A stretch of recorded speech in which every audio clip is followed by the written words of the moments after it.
Neemuch corona काल में भले ही लोगों के व्यापार व्यवसाय मंदी के दौर से गुजरे हो, लेकिन रियल एस्टेट कारोबार में धूम चल रही है। ये हम नहीं, जिला पंजीयन विभाग के आंकड़े कह रहे हैं। वित्तीय वर्ष 2020 से 2021 में जिला पंजीयन विभाग को 70 करोड़ रुपए की राजस्व वसूली का लक्ष्य मिला था, लेकिन साल पूरा होने के पहले ही करीब 100 करोड़ रुपए की आय हो चुकी है और अभी वित्तीय वर्ष के समापन में पूरा एक महीना शेष है।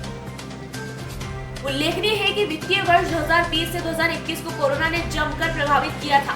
वित्तीय वर्ष के आरंभ होने के पूर्व में ही देशव्यापी लॉकडाउन ने पूरे देश में आर्थिक आपात लागू कर दिया था। लोग बेरोजगार हो गए थे।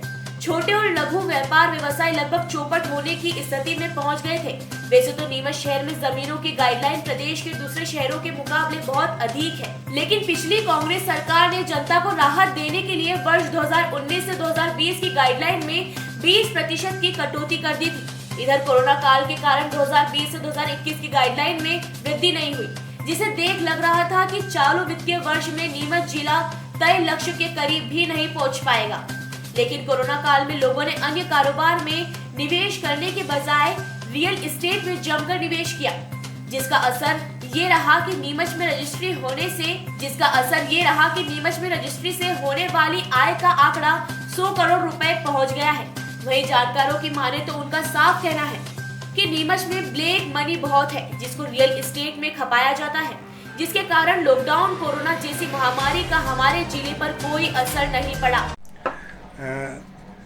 अभी बीच में जो लॉकडाउन लगा था उस समय इस तरह का माहौल बना था कि लॉकडाउन की वजह से लोगों के पास उद्योग धंधे सब खत्म हो गए हैं और पैसों की काफ़ी कमी हो गई है और उसका जो फ़र्क है वो पंजीयन विभाग को भी पड़ेगा। लेकिन स्थिति इसकी विपरीत आई है। सरकार को ने इनको दिया था 70 करोड़ का टारगेट दिया था नीमच पंजीयन विभाग को, और उन्होंने लक्ष्य से कहीं अधिक 15 करोड़ ऊपर उन्होंने 95 करोड़ का रेवेन्यू कलेक्ट किया है। उसकी सबसे बड़ी वजह तो ये है कि जो नीमच के चारों ओर ज़मीन है, हाँ, जो रियल एस्टेट का कारोबार है, तो जो अभी मेडिकल के लिए जो ज़मीन चिन्हित की गई है उस वजह से एकदम तेज़ी आई है और आम जन का ये जो नीमच में काफ़ी पैसा जो है ब्लैक मनी बहुत लोगों के पास है। तो ब्लैक मनी को इन्वेस्ट कहाँ किया जाए, उसके सबसे बढ़िया सरल उपाय है कि लोग रियल एस्टेट में उसको पैसा इन्वेस्ट करते हैं। जो बाजारू वैल्यू होती है और जो सरकारी गाइडलाइन होती है उसमें काफ़ी असमानता होती है। सरकारी गाइडलाइन किसी चीज़ के 100 रुपये है और उसका बाजार में जो प्रचलित मूल्य है वो 500 रुपये है। तो जो अंतर होता है वो उनका जो ब्लैक मनी होती है वो उसमें इन्वेस्ट हो जाती है। और दूसरी एक बात उभर कर आई है कि लोगों जो सरकार ने भी जो एग्रीमेंट होते थे पहले मुक्तानामे होते थे, तो मुक्तानामे सरकार ने बंद कर दिए हैं और एग्रीमेंट को भी क्या है कि महत्व नहीं, जो 500 रुपये स्टाम्प पे होता था उस 500 रुपये स्टाम्प का कोई महत्व नहीं है। और जब कोई व्यक्ति मुकर जाता है तो उस 500 रुपये स्टाम्प से कोर्ट में सिविल सूट दायर नहीं होता। तो आम जन में ये बात उभर कर आई है जो रजिस्टर्ड डॉक्यूमेंट कराएं, तो लोग अब एग्रीमेंट कराने के स्थान पर सीधा रजिस्ट्री करा रहे हैं और रियल एस्टेट वाले जो में प्रॉपर्टी इन्वेस्ट कर रहे हैं, इसलिए अचानक इसमें तेज़ी आ गई है। और मेरे हिसाब से ये कोई कृत्रिम तेज़ी नहीं है, ये वास्तविक तेज़ी आई है। और आने वाले समय में जो नीमच का रियल एस्टेट का जो कारोबार है और तेज़ी से उभरेगा। थोड़ा सा सरकार को इस विषय पर ध्यान देना चाहिए। जो भी लोग लेन देन करते हैं उनका अगर नामांतरण तत्काल हो जाए तो ये और ज़्यादा तेज़ी से उभर के आएगा और गवर्नमेंट को रेवेन्यू मिलेगा। तो जो गवर्नमेंट के पैसों की फंड की कमी है वो स्थिति नहीं आएगी नीमच के अंदर। तो लगता है कि लॉकडाउन जो बहुसंख्यक लोग हैं उन पर काफ़ी प्रभाव तो पड़ा है, लेकिन अब जो ज़मीन का कोई उत्पादन तो होता नहीं है। इस वजह से लोगों ने जो पूंजी इन्वेस्ट का सबसे सरल जो और सुरक्षित जो है वो रियल एस्टेट कारोबार रहा। तो लॉकडाउन का फ़र्क तो पड़ा है, लेकिन नीमच उस लॉकडाउन से बहुत जल्दी उभर के बाहर निकला है और यहाँ के जो लोग हैं वो काफ़ी मेहनती हैं। और उसमें लॉकडाउन में जो लोगों में एक निराशा का भावना थी कि चाहे रियल एस्टेट है या जो अन्य व्यवसाय हैं वो काफ़ी नीचे जा रहे हैं, लेकिन वो नीचे नहीं जा रहे हैं। लॉकडाउन से लोगों ने वापस अपनी मेहनत करके और चाहे अन्य रियल एस्टेट हो या अन्य बाज़ार हों वो काफ़ी सक्सेस चल रहे हैं और बाज़ार में अब खरीदारी अच्छी हो रही है और यहाँ के लोगों की ये मेहनत का परिणाम है। देखिए, इसमें वास्तव में लॉकडाउन के बाद में रजिस्ट्री में तो उछाल आया था, लेकिन जो मुख्य आय प्राप्त होने का स्रोत है यहाँ पे जो लाइमस्टोन प्रचुरता में पाया गया है, उसकी 2 माइनिंग लीज हुई हैं, उनसे लगभग 30 करोड़ के आसपास एक्स्ट्रा रेवेन्यू प्राप्त हुआ है।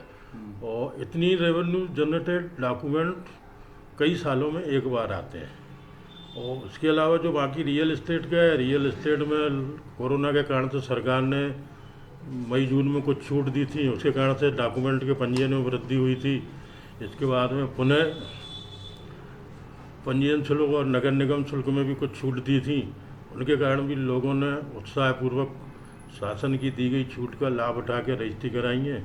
इसलिए लगभग नीमच जिला 100 करोड़ की रेवेन्यू की ओर प्राप्त कर सकेगा। टारगेट 70 करोड़ का था और 95 करोड़ जनवरी में हो गया था। अभी की स्थिति में लगभग 100 करोड़ होने की पूरी संभावना है कि इस पर मान के चले 100 करोड़ पार हो जाएगा।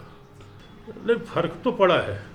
बाकी आदमी सामान्य तौर से अपने पूरे जीवन में एक बार संचित निधि से अपनी संपत्ति खरीदता है, तो संभव है कि जिनने खरीदी है उन लोगों को कोरोना से उतना फर्क नहीं पड़ा। उनका पहले से ही टारगेट रहा हो कि हमें क्रय करना है, और शासन ने चूँकि जो छूट दी थी गाइडलाइन में और स्टाम्प ड्यूटी में, उसका उसने फ़ायदा उठा के जल्दी जल्दी करा ली।